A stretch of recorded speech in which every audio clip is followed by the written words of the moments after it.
Alright guys, on this video we're going to show you how to add your video games if you're running on PC only, overlays, your stream alerts, how to add all these cool functions into your stream to make it spice up your stream, to give people some type of entertainment while you're streaming. So basically what we'll do first is we'll open up OBS. OBS is already running, so we're gonna go ahead and cancel that and open this. So boom, now we have OBS open. I have a boatload of sources or scenes already. I'm gonna open up a new scene by clicking the plus button, or the plus tab, so to speak. Now, for all intents and purposes, because this is an example, we'll just keep this as scene 2. But if you wanted to name it something in particular, like I have down here, where each game has their own scene, you could do that. For this purpose, I'll name it scene 2. Now, when you look at these scenes, you're basically looking at or thinking of it as a closet. And each closet has its own spaces with its own individual purpose and identity. And so basically what we're going to do is in the scenes section, we're going to add your video games. You're going to add your overlays and things of that nature. And so basically how it works is, let's say, for example, I want to play Forza and I want to stream Forza. I'm going to go to Game Capture, and on Game Capture here, I'm going to type in Forza, name it. That way it has its title, you know what it is, and automatically when you save this, if you make another source or another scene, it'll automatically be saved to make life that much simpler. So back to focus. We just made Game Capture, and it's Forza 7. How am I going to grab Forza 7? So what we're going to do is go to Mode, and click where it says Capture Specific Window. From there, we're going to go to Window, click on this, and look right here, it'll say Forza 7, and there it is. Now remember that in order for the computer or OBS to find the video game that you'd like to play, you have to have it open prior to looking for it. Just a heads up. So once I've got the game and I found it, I will go ahead and click OK. Now the game is here. Now you see a red line with tabs on it. This is to manipulate how big or small you want the game on your screen. Now it's full screen. I love what I see. I like it. I don't want to move it or accidentally do one of these by mistake. So what am I going to do? I'm going to go down to the bottom where it says Forza 7, where we just created, and I'm going to click this lock button. Now, in doing that, it doesn't matter how many times I click on the screen, it's not going anywhere. This will prevent you in future for when you add more sources or more scenes. It'll prevent you from mistakenly grabbing that portion and moving it by mistake. Now, to add a photo, a layout, any type of photo that you want to add to your stream to kind of spice it up a little bit. I want to give myself a name or a logo, so we'll type in logo here, give it an identity, that way you know what you're grabbing or what you're looking for, and you click enter. From here, file images, go to browse. Once you go to browse, obviously you're going to locate where your photos are. In my case, Sass Bros is where I'm going to keep mine. And I want my little diabetes hype to be on the game. That's what I want. So I got the picture, I found it, I click yes. Now, again, you manipulate this to your liking. And I want these guys, and this is the beauty of it, you could even flip it if you wanted to, but I want them to keep me hype in that corner. I like where it's at. I want to keep it there, just like we did with Forza 7 and locked it into place. Now we can go ahead and lock that bad boy in there. Now, hypothetically, let's say you don't want that there, but you don't want to delete it from your scenes. The eyeball, if you tap on it once, it'll take the picture away from what the streamers or what the viewers see, but it won't delete it from your sources, which is a very great feature and convenient feature to have on OBS. And let's say you decide you want it back on, you simply click on it, and there it goes. Moving on to the next one would be your face cam.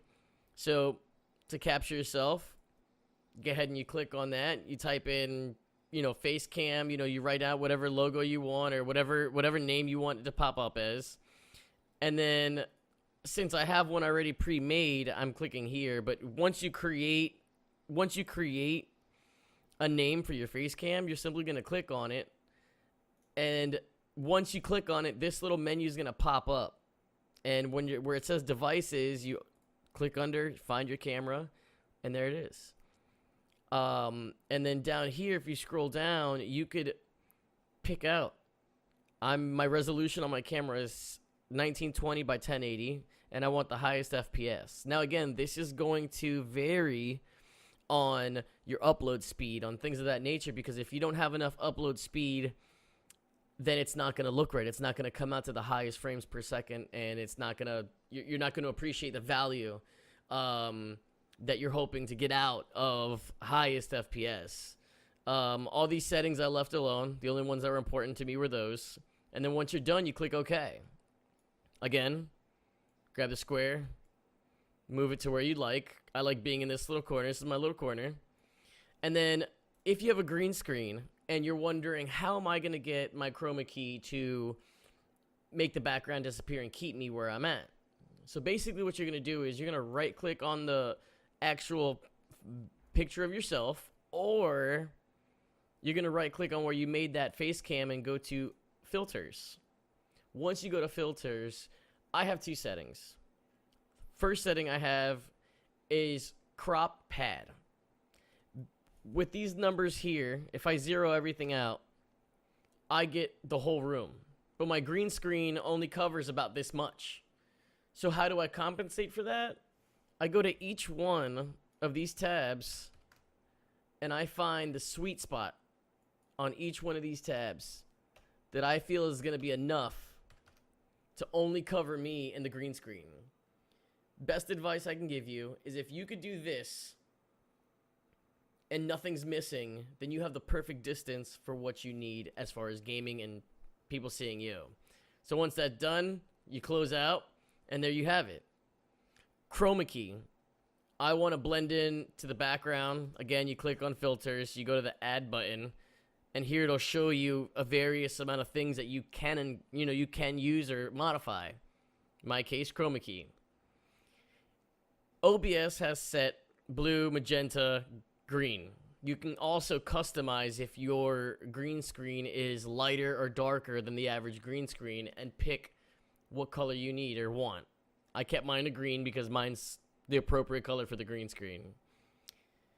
The setting up here, the higher number you go, the more green it's going to absorb in the background. Smoothness will just smooth out whatever it couldn't buff out. I keep all those at 0.